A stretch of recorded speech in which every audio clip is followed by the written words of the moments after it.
What up, everyone? Long time no see. I have so much content I want to share, especially lately. I have so many things I want to make videos about, so much I want to do, but there's just been an extreme lack of time. And the longer I wait, the longer the videos have to be when I finally do come back, so that just exacerbates the problem. Anyway, long story short, I have a lot that I want to say, but in the meantime, I want to do this short, quick little video because I know this will be easy to do because I don't really have any prep work for it. And basically, it's just a movie review. So, just went and saw the Birds of Prey movie, checked it out, so I want to do a quick review of it and get a little discussion going, see what you all thought of the movie, and talk about it a little bit, and hopefully segue into some more videos coming in the future.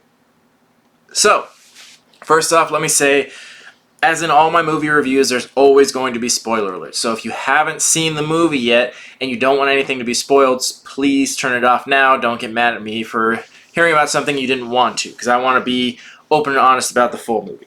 So, a quick synopsis of the movie.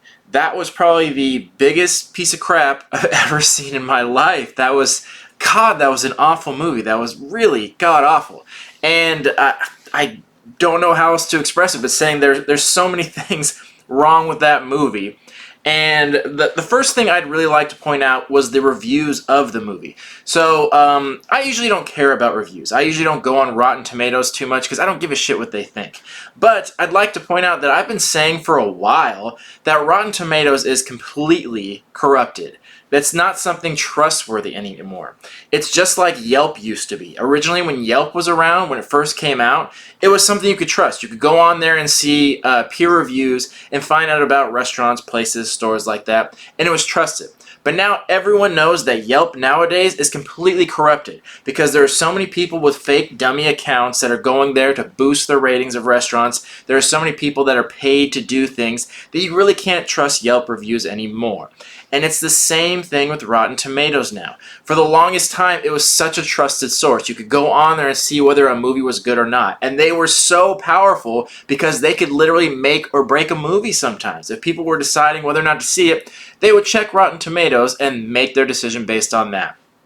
Now, same things happen with Rotten Tomatoes. There are so many people that make dummy accounts and so many people that are paid off to make these user accounts, and the same with the critics. People on Rotten Tomatoes, there's no like code of conduct or anything like that. It's not illegal to get paid off for that kind of thing, so to speak. There is some parts of it that are illegal, but so many critics are paid off to make positive reviews for movies. And there's so many politics that people don't realize about Rotten Tomatoes. One of which being there are the people that make the movie have some control over that in the fact that they can stop reviews from coming in and they can halt the rating on Rotten Tomatoes. There's a lot of things they can do to influence that decision. The only reason I bring this up is because we looked at the review before we saw this movie and it was an 88% for both. Exactly. 88 user percent, 88 reviews on critics, and that couldn't be further from the truth. You know, you may not fully agree with me that this movie was total shit. You may have some positive things to say about it, and you know, that's okay. But for it to be as high as an 88%, I think that's a bit of a stretch, and I think this really proves my point.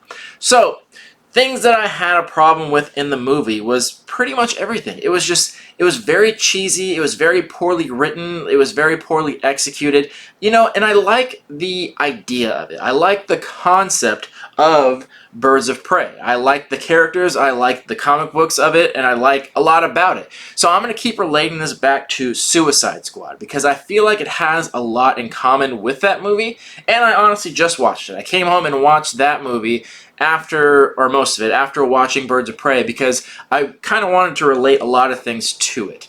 Now, first off, the movie in general, the biggest problem I had with it, it's just so unbelievably unrealistic. And I know the first thing you're going to say is like, well, it's a comic book movie. It's not supposed to be real.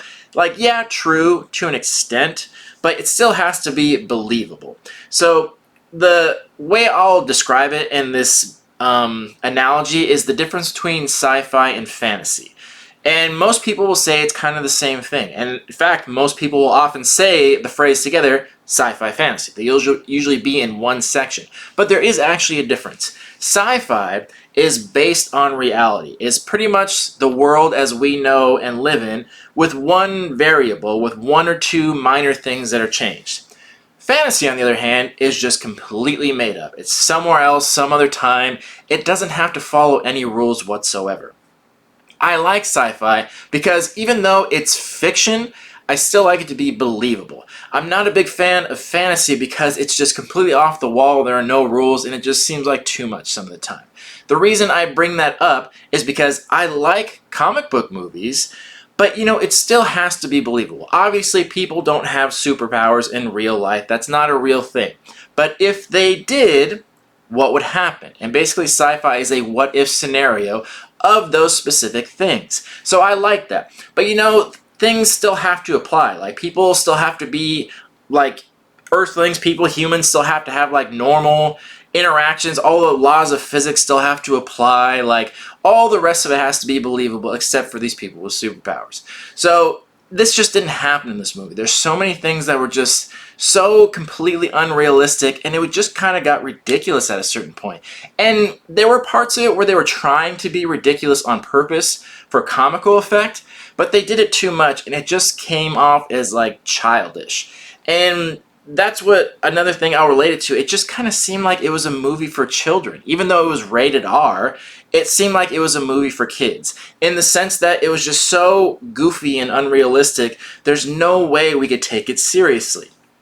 And I realize it is a comedy. They do try to be funny and they make a comedy out of it. But I also do think they try to be somewhat serious at times and actually try to get some credibility there, but it's just not there. And when you watch kids' movies, there are ones that are specifically made for kids. Like I watched a movie with my nieces, and it was Air Bud.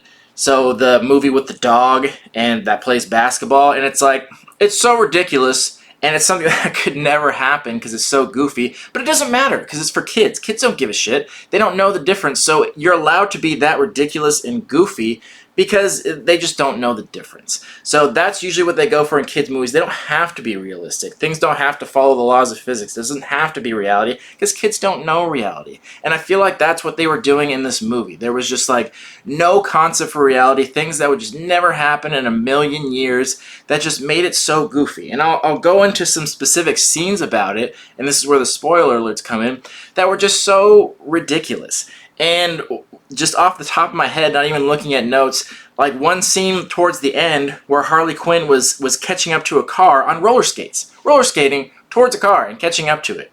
And then after that was being like pulled by a motorcycle, again on roller skates, and then in front of the car on roller skates. And I get that it's supposed to be a little bit over the top, but it's like a little too much over the top. And since they made it rated R and they put all that like violence and swearing and stuff in there, I assume they're trying to go for some kind of like reality to the situation, but it's just not. And the fight scenes were just so goofy.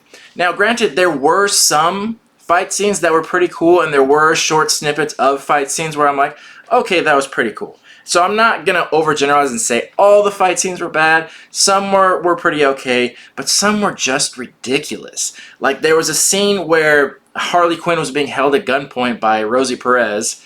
I forget the character's name. And she throws her cell phone up and kicks it at Rosie Perez, and it knocks her out. Not just knocks her out, but knocks her off her feet, like fully into the air.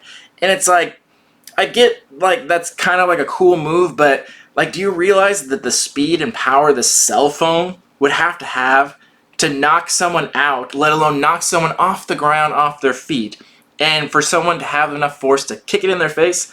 Like, it just kind of seemed goofy. And it's a bunch of small things where if you saw one scene, you'd be like, okay, not really believable, but sure, I'll accept it. But when it's all the time, it just kind of gets annoying after a while. And most of the fight scenes were just like very poorly choreographed in the sense that you could obviously tell a lot of times it's one of those fight scenes where there's a bunch of people around, but you can tell each character is just kind of waiting around for their turn. So it's like Harley Quinn fighting a bunch of people, like 10 dudes, and you can see them in a line just waiting for their turn to be hit by a bat or shot by a gun or something like that. It doesn't seem like they're actually trying to fight. It just seems like they're standing in place waiting for their turn in the scene. And it's like, again, that just like, it's not realistic whatsoever. It's just seemed really goofy. And there's so many times in the movie where people just don't use their guns. There was another scene where Harley Quinn breaks into this police office, full of police officers, by the way, and she's kicking ass and stuff like that. And it's like, fine, sure. She's doing this all with a beanbag shotgun, and that's one of those non-lethal shotguns, which again, why she chose that, I don't know. It was rated R. She could have had a shotgun and been blowing people's faces off. Like, why not? Instead, she has this beanbag shotgun, so she's just shooting beanbags at people and just knocking them out. And she literally goes into this one office, holds all these officers up, and their hands are in the air with this beanbag gun. And all these police officers have a gun on their hip. You can see it. You see their gun right there. And it's like, why are none of you using your guns? Like, it's just so ridiculous. Like, you're being held at gunpoint, even if it was a shotgun.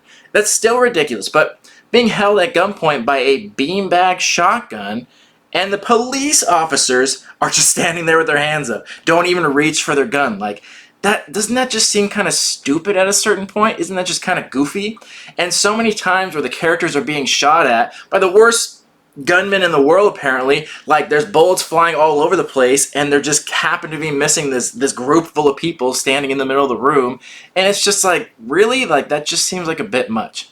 And towards the end of the movie, there's this scene where the birds of prey finally come together and they decide to be a team, which again sounds stupid, like Suicide Squad. Honestly, I like Suicide Squad. I thought it was a cool movie. It just kind of fell apart halfway through. First half of the movie was really badass and really cool, but it just got kind of goofy towards the end because these characters that they made all badass just kind of randomly in the bar just were like, hey, we've been bad our whole lives, but let's be good guys all of a sudden. It's like, okay, that was goofy. So the same thing happened in Birds of Prey, where they've been screwing people over the whole movie, their whole lives, murdering people left and right. But now all of a sudden they're like, let's become a team. And they're like, okay.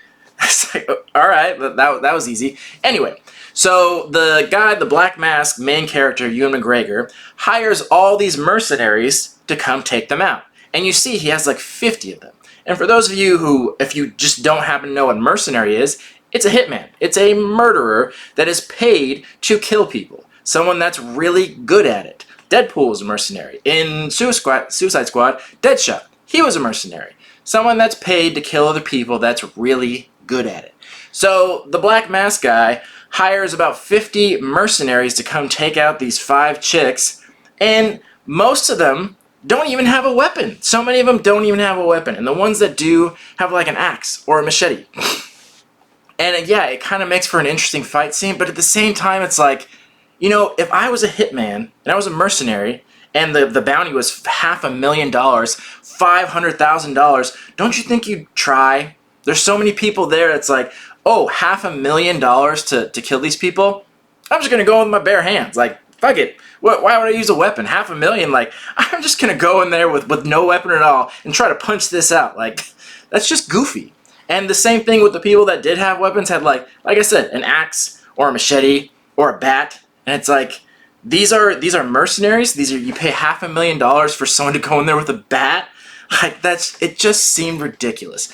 And that's where it just kind of fell apart even more. The fight scenes were just so goofy, and it was just like very choreographed dance, and it just wasn't serious at all, and it just really fell apart at that point. And the whole concept of the movie was just very cartoony. It's like something you'd see in cartoons where it was just so ridiculously specific and just made no sense, and constantly you're frequently pointing out things while you're watching the movie. It's one thing to go back and look for mistakes in the movie, but literally while you're watching it, you have all these questions and you have all these criticisms. Like, it's to the point where you can't even enjoy the movie, and it just is weird. And the whole time, even from the very beginning of the movie, it just seemed like they were trying too hard. Like, they were really trying hard to be funny, and times they were trying really hard to be like bloody, and it was just like overdone. There's most of the movie, there were some parts that were mildly funny, but so many parts they were trying to be funny, and in the whole theater, like, there was not even like a giggle among all these people, and that's just a clear sign of it. And I kind of think this movie's gonna lose a decent amount of money, because here's something interesting about it which I've never experienced before. So I don't know if it was the same for all of you, and you can tell me in the comments if it was. it was very hard for me to even find a showtime of this movie. We have these regular movie theaters me and my friends go to, and there's usually like 10 or 12 showings in multiple theaters of comic book movies or movies in general. We really had to look, and we found 2 theaters, and each one only had 1 showtime. Like, when have you ever heard of that? A movie coming out and having 1 showtime, let alone a comic book movie, let alone a DC comic book movie with Margot Robbie's and Rosie Perez and Ewan McGregor and all these big name actors that has 1 showtime. It was almost like a foreign film because it was so obscure and hard to find. Like, why would they not have more showtimes? What is bringing in a bigger audience than that? Like Dolittle, which bombed. Like, is that really bringing in a bigger audience right now? What else is out there that even came out this week that's bringing in more of an audience? It just was very odd to me that it was so hard to find a showtime, which just shows that people don't have faith in this. So the movie theaters get to decide what movies they play. If they think a movie is crap and it's not going to make money, they won't put it in their theater because that's the whole point, to make money. Even if it's a big blockbuster, if they honestly believe it won't make money, they won't put it in. It doesn't matter how new or old a movie is, they will put whatever they think is going to sell the most tickets. So for a movie like when Endgame came out, that was in there for months, and it was taking the place of brand new movies. Brand new movies would come out that week, and it would still get put out by Endgame because they knew it was still going to make more money than these brand new movies. And I think it was the same situation with Birds of Prey, that so many people saw the movie and had absolutely no faith in it. And I don't blame them. Because, like I said, you can't trust the critics. You can't trust Rotten Tomatoes. Honestly, all you can really trust at this point is your own opinion. And I think the opinion of these people running these theaters, they didn't like it. So I'm going to check again tomorrow. I saw it on a Thursday. That's when I saw it, so in case the time is all messed up. So the day before it comes out, because on the West Coast, we can see it earlier than on the East Coast, because their midnight is our 9 p.m. Anyway, so I see it on a Thursday. So I'm assuming there will be more showtimes on a Friday, its actual release day, but I have a feeling it's not going to be a lot more. So it just seems like this movie's going to lose a lot of money. But that I'm not sure on. It could still make money because Harley Quinn's such a good character. But again, it was so odd to me that it was so difficult to find a single showtime. Like, that's never happened. Ever, ever, ever, ever, ever. Never. And as far back as I can go, back before we had early showings, back when you had to actually go at midnight, that's the only time I saw 1 showing, and those were always packed, and they had multiple theaters of it. So that's just a very, very odd occurrence to me. So that's mostly my overall synopsis.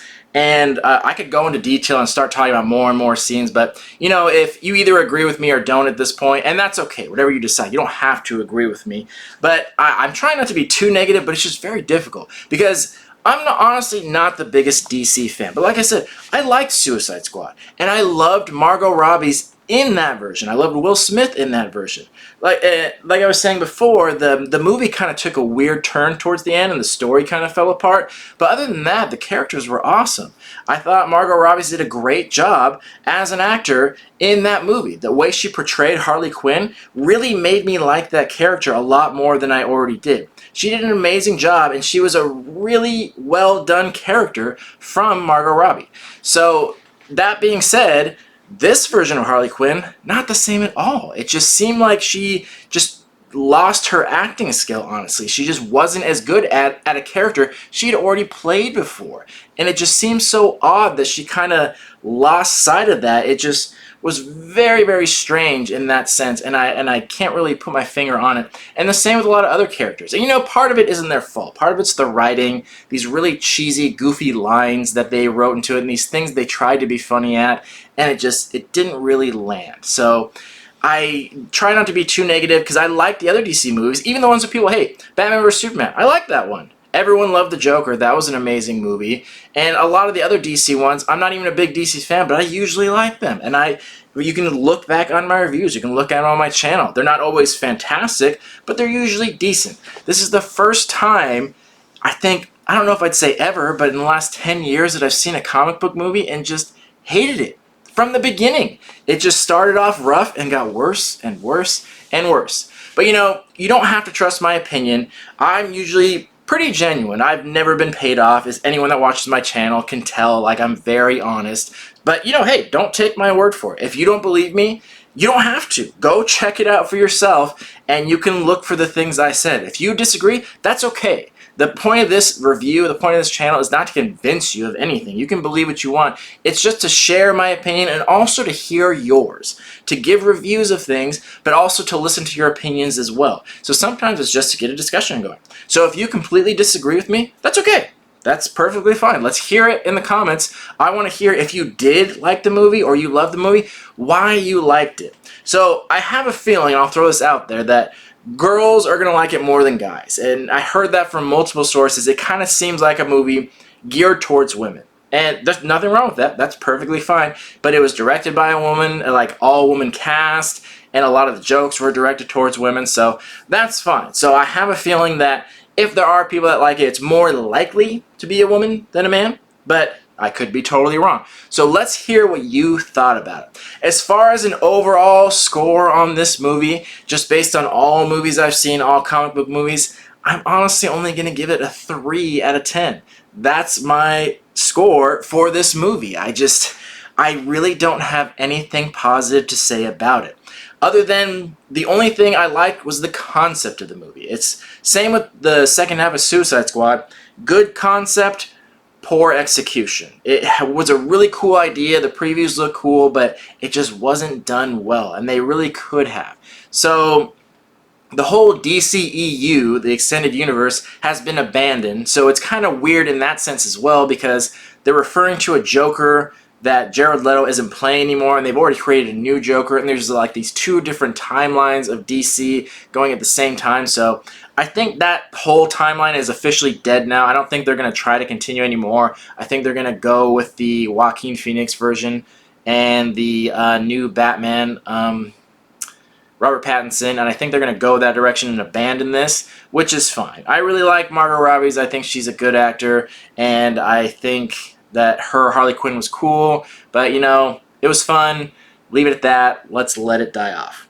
So, other than that, let me know what you think. Like I said in the beginning, I have tons of content that I want to do. I've picked up so much cool shit, and I have all my monthly boxes. I need to do the whole extended monthly review. I have so much I want to do, so many pictures I want to post, but I just like have a lack of time here. So I really want to find the time to do more of this, and hopefully I can in the near future.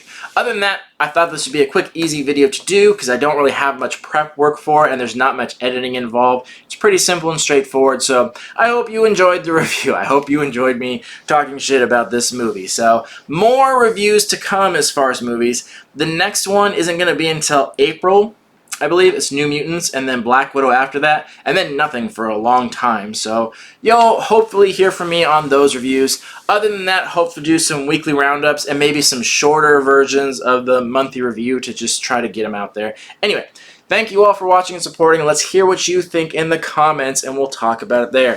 Thank you for watching. Love you all. Peace.